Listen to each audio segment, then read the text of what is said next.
You need a lot of endurance in the scientific process. Science is hard. The easy problems have already been solved, right? But there is a real sense of accomplishment when you actually solve a hard problem. So this has been said over and over. Don't just go for the easy part. Failure is the natural process. Most of the time we all fail as scientists at all stages of our career, and you learn from the failure, and that's how you advance.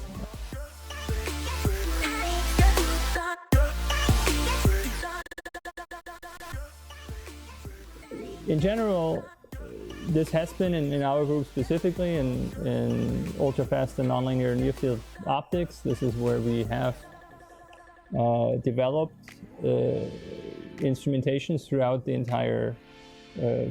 my entire career, and this was always driven by the open science questions we wanted to address. And in the specific field of nanoscale light-matter interaction, the advance we pursued in instrumentation science, inspired by the science goal we wanted to resolve, is also tied to a bit the culture of our institution. So at Gila and the University of Colorado, developing new methods, new scientific methods and measurement techniques for addressing really open science questions in quantum science. This has been an integrated process. Asking new questions, developing the measurement idea and protocol for it and the method, and then that'll open again new questions. And so this was an important factor. And along the whole process, theory does play an important role. This is sort of the two sides in physics, the experimental and theoretical physics side, where theory is a complementary tool to experiment.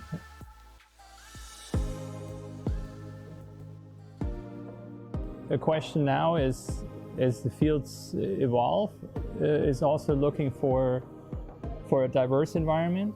And with diversity, I mean very broadly defined. It's the culture of how we do science, do it in a respectful way. Is it done in an inclusive environment of people of all walks of life?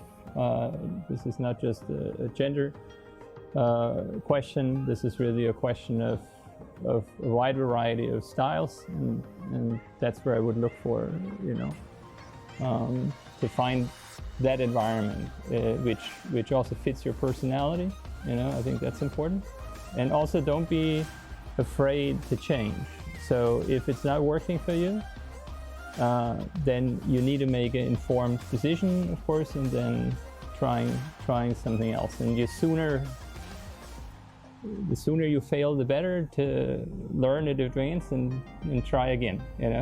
Don't try too long in an environment which just doesn't match your personality. But also don't change constantly. This is also at some point you have to commit, right?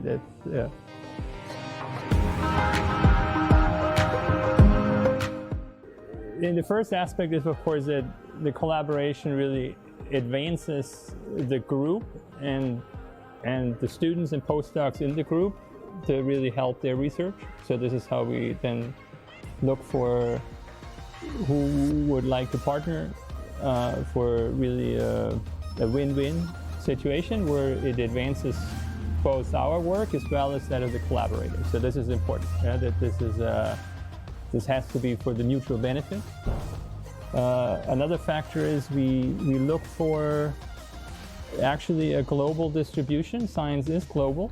So I'm looking for collaboration really across continents. So we do have collaborations across with many countries and many groups. So we're trying to diversify on that aspect. This gives the student also an opportunity to learn, to interact also with people from different cultural backgrounds. This is a part of the learning experience again, that science is done in different ways in different countries, and that's something people need to accept.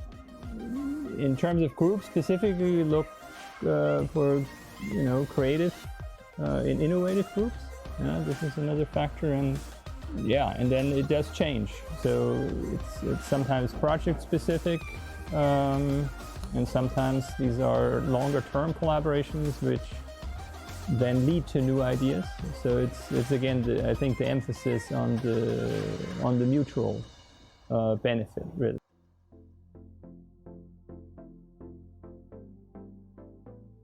I really say, it's a great time to be in physics, I would say, to begin with.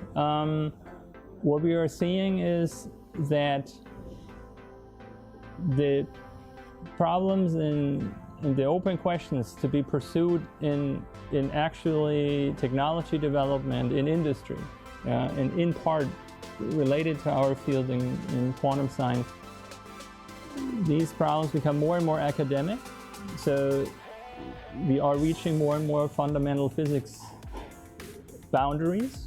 So physics has a very new relevance in many ways, in many of the modern technology developments. At the fundamental limit, we are developing technologies at the elementary single quantum level. That's why it's a great time to be in physics.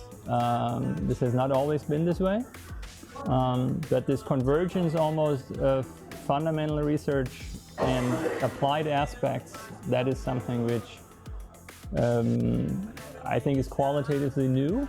There has always been a much more defined boundary, but I'd say, without wanting to be arrogant, but the physicists are the engineers of the future.